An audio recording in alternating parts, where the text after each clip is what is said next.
E se a Copa do Brasil tivesse mais times e menos datas?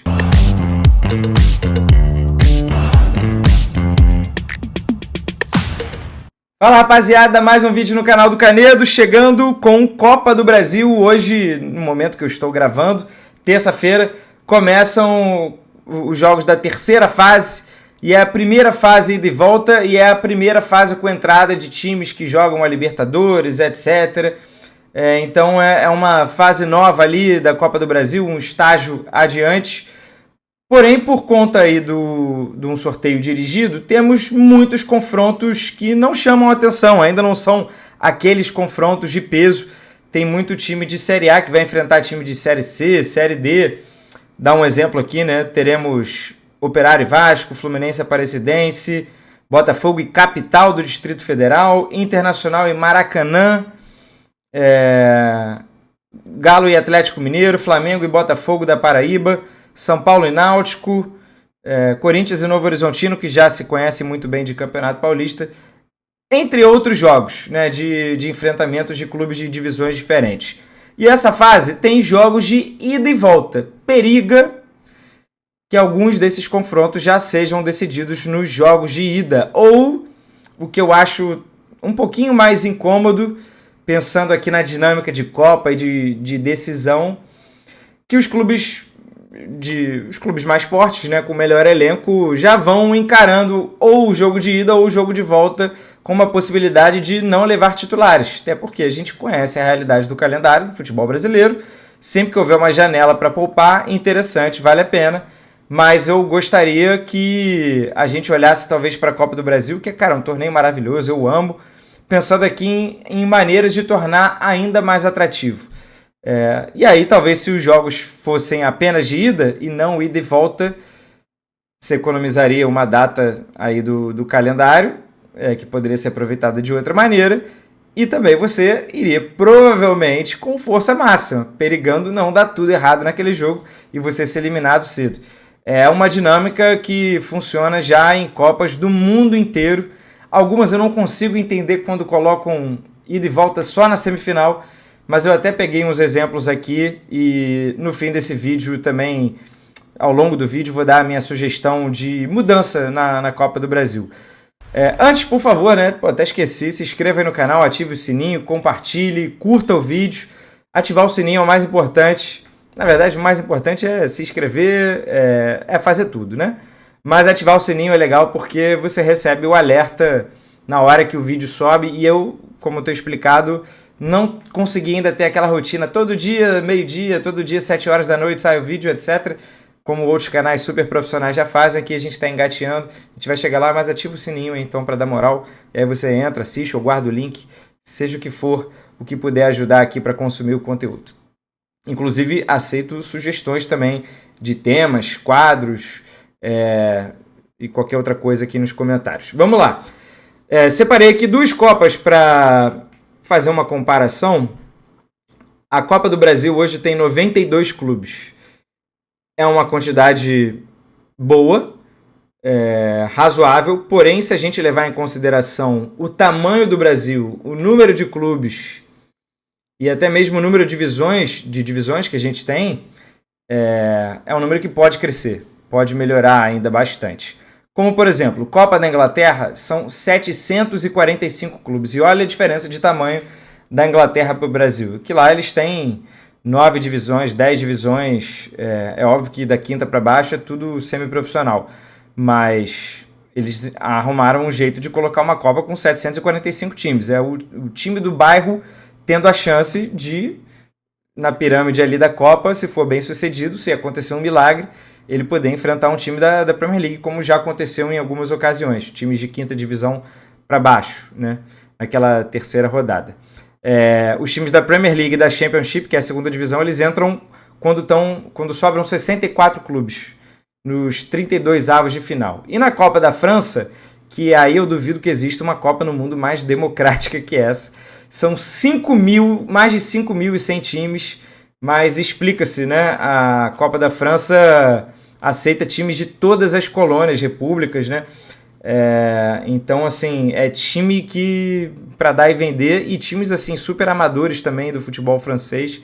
Os times da Ligue 1 entram quando estão com 64 clubes, exemplo da FA Cup, na fase 32 avos de final. Então, assim, acontece muita Copa até que os grandes se envolvam, até que os grandes entram na competição. E é justo, né? Vai subindo a pirâmide, né? A minha sugestão até sobre Copa do Brasil está em torno disso. Os grandes vão entrando com o tempo. Ninguém também precisa entrar lá atrás com um calendário super cheio. Eu não quero propor mais jogos. Eu quero dar mais chance de jogos aos pequenos, né? E não exatamente aos grandes. Os grandes precisam ter talvez jogos mais importantes, que eu acho que é o ponto desse vídeo. Chegar numa terceira fase com ida e volta talvez seja um convite para poupar. E eu não quero. Eu quero ver times titulares em todos os jogos. Eu quero ver o grande correndo risco de eliminação, um risco maior de eliminação. Isso acontece quando a gente reduz de 180 para 90 minutos. Né? Isso é a ordem natural das coisas. Se você fizer 2 jogos, é muito mais provável que um grande passe do que o pequeno. Com um jogo, ainda é mais provável que o grande passe, porém, pode acontecer de tudo. Né? Aí é a graça do futebol. Pode ter um expulso, enfim, um dia ruim do goleiro, né? Um dia ruim do time como um todo. E você sabe que essas coisas, né, estão suscetíveis a acontecer num jogo de futebol. Então, a minha proposta aqui sobre Copa do Brasil, o calendário atual da Copa do Brasil tem 14 datas. Prestem atenção nesse número, 14 datas. As fases 1 e 2, como são muito no início do ano, a Copa do Brasil divide em 4 datas. Quando eu falo data, é a semana do jogo. Pode ser terça, quarta ou quinta, mas são 4 semanas de jogos para matar apenas 2 datas. A Copa do Brasil faz isso até por uma equiparação ali com aquela fase preliminar da Libertadores e etc. Então, quando todos entram a partir da fase 3, já é todo mundo junto e jogos de ida e volta. As outras 2 fases são definidas em jogo único, o que já foi muito legal a CBF ter feito isso. Em algum momento lá atrás não era, né? E eu gostei bastante. Passamos a ter mais zebras, mas dá ainda para ter mais zebra. Vamos lá. A minha sugestão aqui de Copa do Brasil é numa competição com 13 datas no total, ou seja, uma menos, né, em relação às 14 do formato atual. Só que eu aumentaria o número de clubes de 92 para 352. Então, está aqui na tela como funciona tudo. Vou explicar enquanto eu estou lendo também. Já entrariam de cara os 64 clubes da Série D, porém mais 288 sem divisão. Temos hoje times que disputam primeira divisão de campeonato estadual, aproximadamente 270 clubes. Claro que aí estão os times da Série A, B, C e D do futebol nacional, mas também tem muito time sem divisão. Então seria uma oportunidade desses times sem divisão de disputarem a Copa do Brasil. Cria-se um critério regional. É evidente que há uma preocupação aí de deslocamento, então eu acho que a fase 1 e a fase 2, sobretudo, podem ter confrontos dirigidos para dentro da própria região. Fase Nordeste, fase Norte, Centro-Oeste, Sul, Sudeste, assim você diminui bastante o impacto de viagens de ônibus, né? Porque eu imagino que bancar viagem de avião para todo mundo, né, seja muito custoso, talvez não faça sentido do ponto de vista de receita, de faturamento para a CBF. Estou tentando aqui fazer um vídeo que eu abraço tudo, né? Que eu acho que consiga ficar claro para todos e viável para todos, de forma que você ainda valorize a competição. Algo que me incomoda muito sobre participação de clubes, e me incomodou, foi o fato da CBF ter destinado as vagas às federações, para valorizar os estaduais. E aí, a participação de um time na Copa do Brasil ou não estava dependendo do seu rendimento no estadual do ano anterior. Foi dessa maneira que o Santos ficou fora. E para mim, assim, não tem cabimento times de quarta ou sem divisão jogarem a Copa do Brasil e o Santos não ter vaga cativa. Para mim, todos os times de divisão deveriam ter vaga cativa. Temos que partir dessa premissa, porque é Copa Nacional. É para todo mundo jogar, ou quase todo mundo jogar. Não faz sentido ter classificatória, ainda mais de clube grande, para Copa Nacional. Isso foi uma maneira para valorizar os estaduais, né? Ok. E assim, eu citei o exemplo do Santos, o Corinthians quase ficou fora. Se o Corinthians não arranca para disputar a Libertadores, o Corinthians, um super campeão de Copa do Brasil, não teria jogado a atual edição, porque ele não se classificou via campeonato estadual do Paulistão do ano passado, que ele caiu na primeira fase. Então, recapitulando, 352 times na fase 1, 64 da D, mais 288 sem divisão.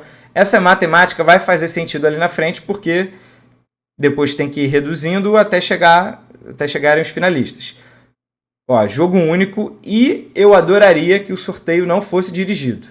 Porém, se quiserem botar os 64 da D sem se enfrentarem, tudo bem, vou entender. Só peguem times sem divisão. Fase 2, novamente jogo único. Para mim sempre sorteio de mando, tá? Outra coisa, enfim, é um detalhe aqui nessa discussão ampla de participantes e de número, mas eu acho que tem que haver sorteio de mando. E sem vantagem do empate também. Passariam para a segunda fase dos 352, 216. Na verdade, 176 dos 352, porém adicionando 20 clubes da Série C, 20 clubes da Série B. Eles entrando na fase 2. Os 176 mais os 40 chegariam ao número de 216 participantes. Aqui, novamente, sorteio dirigido ou não. Fica aí a seu critério. Temos coisas mais importantes para tratar. Fase 3, novamente em jogo único, com os 108 que sobraram dos 216, mais os 20 clubes da Série A. E aí a entrada dos clubes da Série A na fase 3. Eles não jogam fase 1 e fase 2. Essas fases podem ser aproveitadas aí para, enfim, Libertadores, se quiserem antecipar Brasileirão, respeitada da FIFA, que seja. Fase 4, para mim, sem pote. 64 clubes, aqui obrigatoriamente sem pote, tá? Os 108, dos 128 já sobrariam 64, então é justamente na fase que entram os times da Premier League e da Ligue 1, na Copa da Inglaterra e Copa da França. Então entrariam os clubes da Série A do Brasileirão numa fase anterior e chegaríamos ali na fase 4 com 64 clubes. E aí, a partir daí, fase 5 com 32, novamente em um jogo, ou seja, teríamos duas fases com um jogo ainda, podendo ter confronto de Série A. E aí, a partir das oitavas de final, jogos de ida e volta. Pensando também na TV. A TV paga bastante para ter os seus jogos transmitidos e você ter a garantia ali de jogos de ida e volta a partir das oitavas. Acho legal. E também porque aí a gente tem que observar que o Brasil não é um país tão pequeno quanto a Inglaterra e França. É difícil deslocar torcida, né? Então, acho justo cada time ter o seu mando a partir das oitavas de final. Teríamos aí mais 2 jogos nas oitavas, 2 jogos nas quartas, 2 na semi e 2 na final, totalizando 13 datas, com a diferença de que jogariam 352 times e não 92. Aumentaria o custo da CBF? Provavelmente, né, com muitos jogos nas fases iniciais, mas eu acho que valorizaria também muito a competição. Seria de fato uma competição ainda mais democrática. Cara, gosto muito da Copa do Brasil do jeito que é hoje. Estive presente graças a Betano, que é a minha patrocinadora, nas últimas finais, e é um produto maravilhoso. Assim, acho que preenche muito bem a ausência do mata-mata no Brasileirão, e as duas coisas convivem muito bem. Mas eu acho que a gente pode deixar a Copa do Brasil ainda mais legal. Eu sou um pouco dessa vibe. Ainda mais interessante. Aumentando o número de clubes, diminuindo uma data. Essa data pode ser preciosa no calendário do futebol brasileiro. E tornando, talvez, uma Copa mais propensa a zebras. Ou vai fazer com que o time grande, desde cedo, valorize botando times titulares. Vamos observar nessa fase 3 quantos clubes grandes vão botar reserva ou no jogo de ida ou no jogo de volta. E talvez o meu ponto esteja provado. Valeu! O que você achou do vídeo? Comenta aí a sua sugestão também. Se você gosta ou não, se inscreva no canal, curta, compartilhe, ative o sininho. Tamo junto, eu volto a qualquer momento, hein? Valeu, tchau, tchau.